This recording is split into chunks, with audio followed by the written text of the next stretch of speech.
Москва, чтобы вы понимали, вот Ананы. Lihat baik-baik gambar-gambar ini.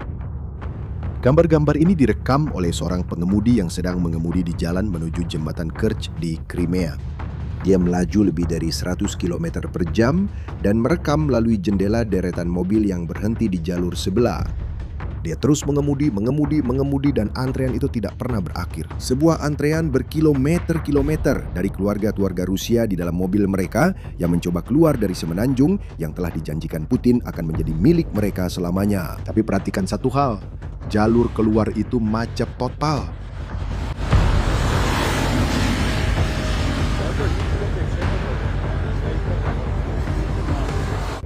Jalur masuknya kosong. Bukan, ini bukan liburan yang gagal. Ini sudah ketiga kalinya film ini diputar. Dan Putin? Ya, dia sanse 2 kali menunjukkan persis bagaimana dia mengakhirinya. Tapi untuk memahami apa yang sedang terjadi sekarang, kamu perlu melihat apa yang terjadi pada 2 kali pertama. Kami percaya bahwa bagi Rusia ini berakibat fatal. Pada bulan September 2022, Putin naik ke mimbar di depan sebuah monumen perang dan membacakan pidato sambil menunduk. Dia mengatakan bahwa Rusia tidak akan pernah menyerah pada pemerasan, bahwa Rusia tidak akan pernah mengkhianati kedaulatannya. Мы не поддадимся шантажу и запугиванию. И никогда не предадим. Beberapa bulan sebelumnya, mantan Presiden Dmitry Medvedev telah melangkah lebih jauh dengan mengatakan, setiap serangan ke Crimea, katanya, akan memicu hari kiamat. Itu adalah janji-janji absolut. Dan beberapa minggu kemudian, janji pertama itu dilanggar. Ukraina maju ke Kherson, satu-satunya ibu kota regional yang berhasil direbut Rusia dalam perang ini. Dan respons apokaliptik yang dijanjikan Putin itu tidak pernah terjadi. Dia menyerahkan kota itu tanpa pidato, tanpa penjelasan, dalam diam. Namun yang kedua justru lebih menyingkap banyak hal. Pada tahun 2023, Dinas Keamanan Ukraina menunjukkan kepada tim CNN sebuah senjata yang tidak dianggap serius oleh siapapun. Sebuah drone laut yang disebut Sea Baby membawa 850 kg bahan peledak. Dalam rekaman tersebut, terlihat jelas saat drone itu meluncur di atas air pada malam hari dan meledak di jembatan Kerch.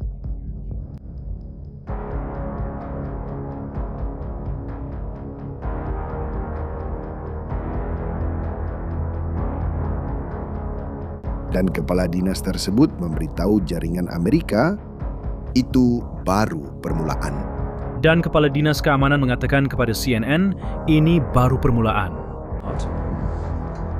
Dia tidak sedang menggertak. Pada Februari 2024, drone laut Ukraina mengepung dan menenggelamkan Cesar Kunikov, sebuah kapal pendarat berukuran besar dari armada Laut Hitam. Kamera termal dari drone itu sendiri merekam semuanya, pendekatan yang sangat dekat dengan permukaan air, awak kapal yang mencoba menghalau drone, dan ledakan tersebut. Sebuah negara yang hampir tidak memiliki angkatan laut sedang menenggelamkan kapal-kapal perang Rusia satu persatu. Dan tahu apa yang dilakukan Putin? Dia menarik sisa armada Crimea ke pelabuhan-pelabuhan di Rusia daratan. Dan sekali lagi melakukannya tanpa pengumuman. Televisi pemerintah sama sekali tidak membahas masalah itu. 2 penarikan dan metode yang sama, menyangkal, meremehkan, dan mundur diam-diam. Sekarang, ingat itu, karena itulah yang menjelaskan semua yang akan terjadi selanjutnya.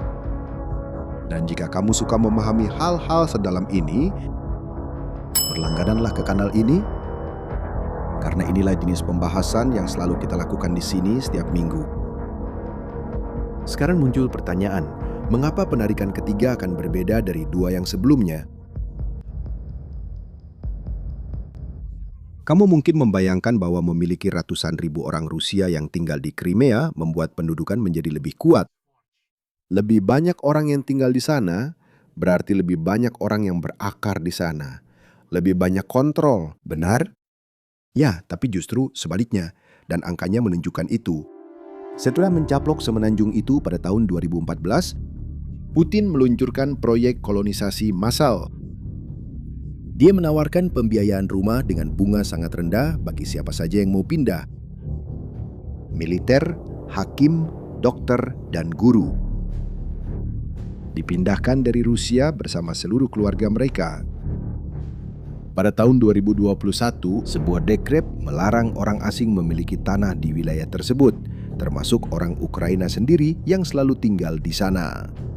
Dan tahu apa hasilnya? Pihak berwenang pendudukan secara resmi mengakui bahwa 650.000 warga negara Rusia telah pindah ke Crimea. Pemerintah Ukraina memperkirakan bahwa jumlah sebenarnya bisa mencapai 850.000. Namun, sejarah sudah pernah menagih harga ini sebelumnya. Crimea adalah sebuah semenanjung yang dikelilingi air dan tidak pernah menghasilkan cukup untuk menopang dirinya sendiri. Selama 2.500 tahun, dari pengepungan abad pertengahan hingga Perang Crimea di abad ke-19, alur ceritanya selalu berulang. Siapa yang memutus pasokan bagi siapapun yang menduduki semenanjung itu, menang. Dan semakin banyak orang yang ditempatkan pihak pendudukan di sana, semakin besar pula biayanya. Armada Putin berhasil mundur secara diam-diam.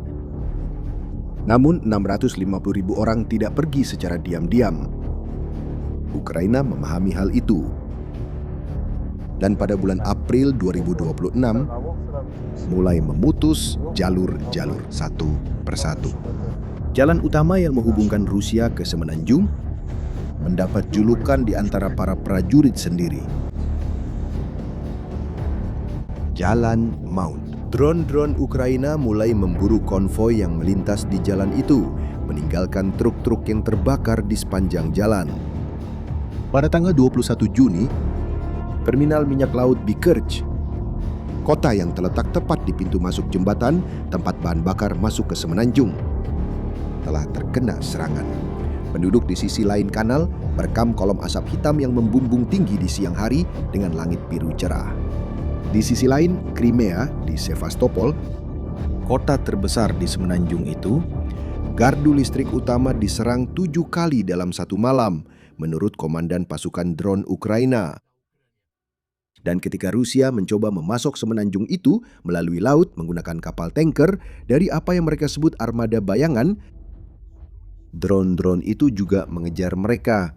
Menurut Komando Ukraina, ada 21 kapal yang terkena serangan hanya dalam 72 jam di Laut Azov.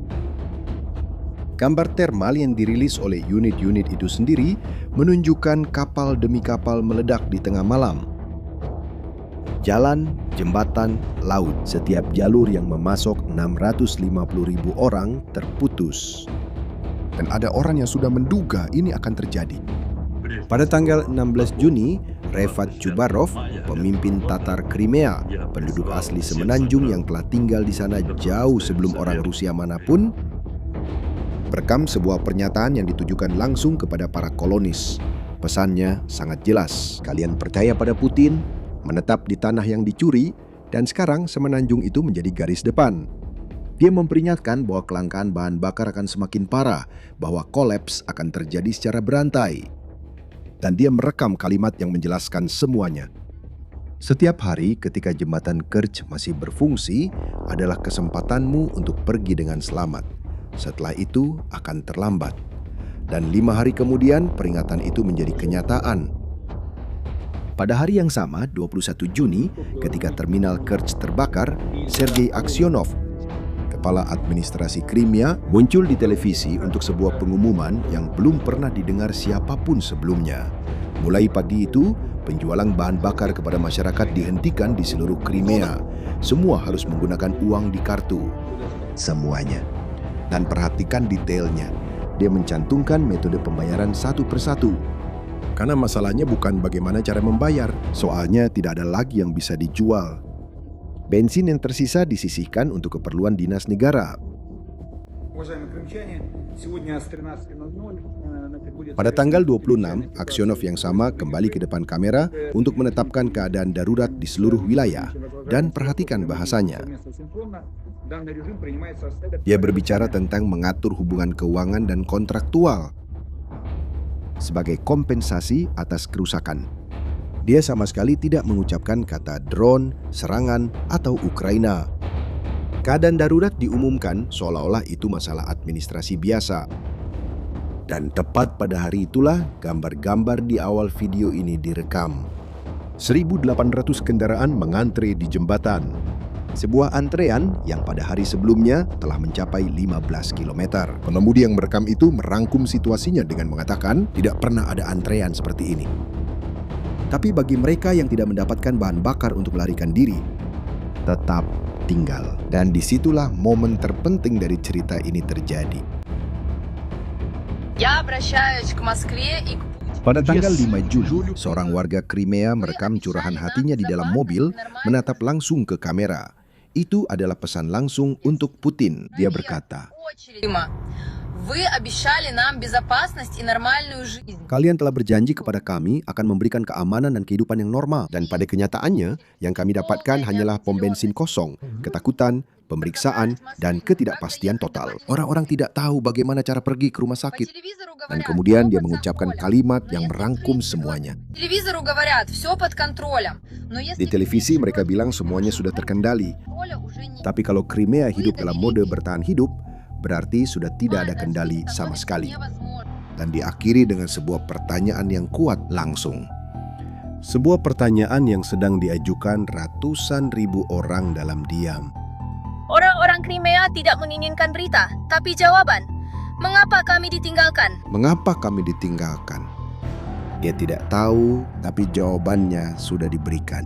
Seminggu sebelumnya, pada tanggal 28 Juni, 2 hari setelah keadaan darurat diumumkan, Putin memberikan wawancara kepada jurnalis Pavel Zarubin dari televisi pemerintah. Ketika ditanya tentang kekurangan bahan bakar, dia berkata, "Kami sedang mengamati adanya defisit tertentu, tetapi itu tidak kritis." Dan dia menambahkan, "Ada kerusakan, tetapi semua objek yang rusak sedang dipulihkan dengan cepat. Tidak kritis, dipulihkan dengan cepat." Ingat kata-kata itu, karena 10 hari kemudian, sistem Putin sendiri membantahnya di hadapannya. Dalam sebuah konferensi video resmi pemerintah, pada tanggal 8 Juli, gubernur yang ditunjuk di Sevastopol melaporkan kepada Putin secara langsung bahwa harga bensin per liter di kota itu telah mencapai 197 rubel, lebih dari 2 kali lipat rata-rata nasional, 3 kali lipat dari harga sebelum perang.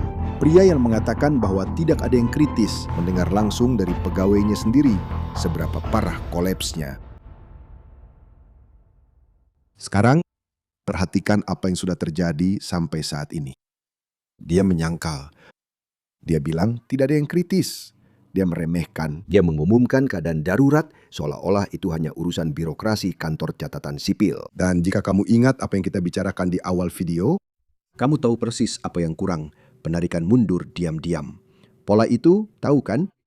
Dan tanda-tandanya sudah mulai muncul. Gerakan perlawanan yang beroperasi di dalam semenanjung yang disebut Atesh menyatakan bahwa pemerintahan di 2 kota telah menerima perintah untuk mengevakuasi dokumen dan peralatan resmi.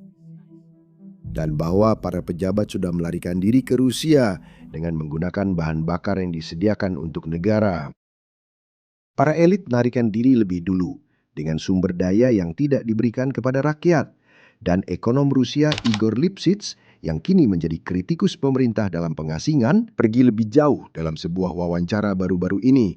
Menurutnya, keputusan sudah diambil. Putin tidak akan mengatur koridor kemanusiaan apapun karena meminta izin kepada Ukraina akan mengakui kekalahan. Dia akan membiarkan orang-orang tetap di sana dan kemudian menyalahkan Ukraina atas apa yang terjadi pada mereka. Itu adalah tuduhan, bukan fakta yang sudah dikonfirmasi. Tapi perhatikan satu hal.